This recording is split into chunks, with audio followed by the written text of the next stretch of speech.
There are increasing signs that Donald Trump is losing key supporters to Ron DeSantis. In a further indication of Ron DeSantis' increasing gains over Donald Trump in the zero-sum game of electoral support, a gathering of DeSantis' top donors and supporters last week in Palm Beach, Florida, featured some people who were previously committed to Trump. The gathering was a 3-day retreat held at the Four Seasons Hotel, which happens to be only a few miles from Trump's Mar-a-Lago estate. The event, which hosted 150 people, was billed as a promotion of the Florida Blueprint, which DeSantis is hoping to extrapolate to the entire United States. Many think the Florida Blueprint, or Florida Vibe, or the Florida Ethos, or whatever you want to call it, should be contained strictly to Florida. But Republicans, including major GOP players who formerly backed Trump, are excited about the prospect of DeSantis reproducing his Florida efforts on a larger scale. People spotted at the opening night of the conference included Wisconsin Senator Ron Johnson, Politico reported. Johnson has long been a staunch Trump ally. Also in attendance was Arizona Republican Jim Layman, who ran unsuccessfully for a Senate seat last fall on a platform fully aligned with former President Trump. After losing his race, Layman stuck to the Trump playbook and claimed victory. Arkansas Senator Tom Cotton was there too. He was a longtime Trump ally, close enough that Trump once considered him for CIA director. But Trump excommunicated Cotton after he voted to certify Biden's 2020 election victory. One of the more symbolically significant attendees at DeSantis' gathering was Trump's former chief of staff, Mick Mulvaney.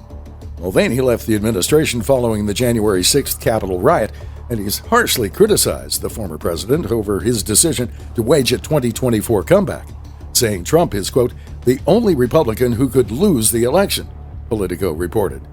It's no surprise to see Mulvaney arrive in the DeSantis camp, although it does represent a somewhat internal refutation of Trump.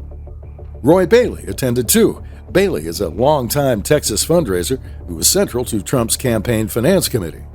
The event also featured DeSantis' peers, Republican Governors Kevin Stitt of Oklahoma and Bill Lee of Tennessee. Carly Atchison, a Stitt spokeswoman, said Governor Stitt believes Ron DeSantis has done an excellent job leading as Florida's governor, especially through COVID, supporting law enforcement, reforming education, and supporting parental rights. The 3-day event further served to increase DeSantis' national profile in anticipation of what should be an imminent announcement to run for president. The event isn't the only profile-raising tactic DeSantis has employed lately. He is also about to drop a new book, basically a prerequisite for a presidential run, called The Courage to Be Free. The title is dreadful, and the book probably won't be much better, but DeSantis has been generating new headlines thanks to the book release. He even appeared on Fox recently to discuss the book. Actually, the book release has also served to show who else is in DeSantis' corner.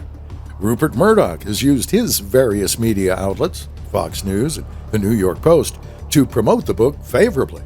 The New York Times, on the other hand, was less receptive to DeSantis' literary effort, calling The Courage to Be Free courageously free of anything that resembles charisma or a discernible sense of humor. No surprise there.